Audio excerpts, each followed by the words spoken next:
As you can see, we are in a war museum, and it is the perfect place to shoot the thought of the day. Yesterday, I talked about the benefits of the global depopulation program, and there are many. It has prevented another world war.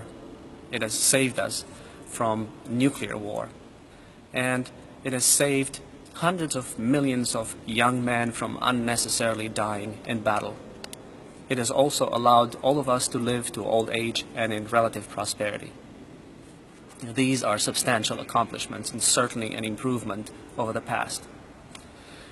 But the program of population control has many, many drawbacks as well. First of all, it has prevented the birth of 2.5 billion children worldwide. It has hurried up the death of more than 500 million adults throughout the world. It has terminated more than 300 million genetic lineages, mostly in the developed world. Some 15 to 20 IQ points have been shaved off the population of the developed world.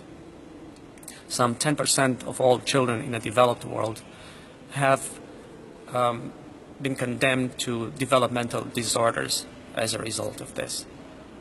1 out of 5 Western women have been rendered sterile or childless through a combination of covert chemical methods and psychosocial methods of population control. And as a result, the population is decreasing rapidly. Some 80% of all males in the developed world have substandard sperm, and many of them have difficulties reproducing as a result of this.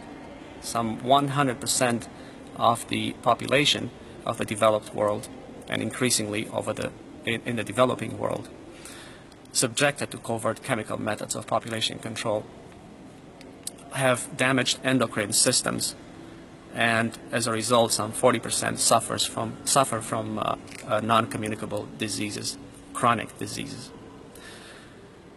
This is the ugly picture painted by this hidden war against the civilian population.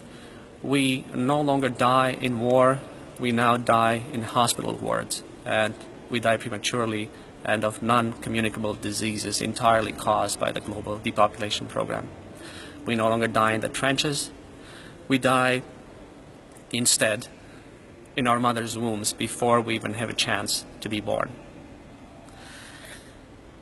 This is the ugly picture of the era in which we live. Collective suffering has been reduced while individual suffering increased exponentially.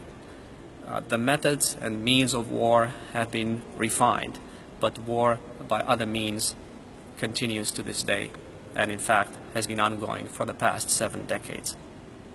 Conventional war between the contending armies of various nation states have been replaced by covert chemical and biological war against the civilian population.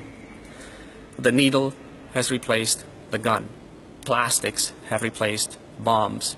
Chemtrails have replaced mustard gas and chlorine gas. And some 300 endocrine disruptors have replaced bullets. The objective of this hidden war against the civilian population is not to terminate our lives, but to terminate our ability to reproduce, and more recently also to limit our longevity. The result is an even more absolute death. It is the death of our genetic lineages. By being robbed of our children, we are being robbed of immortality.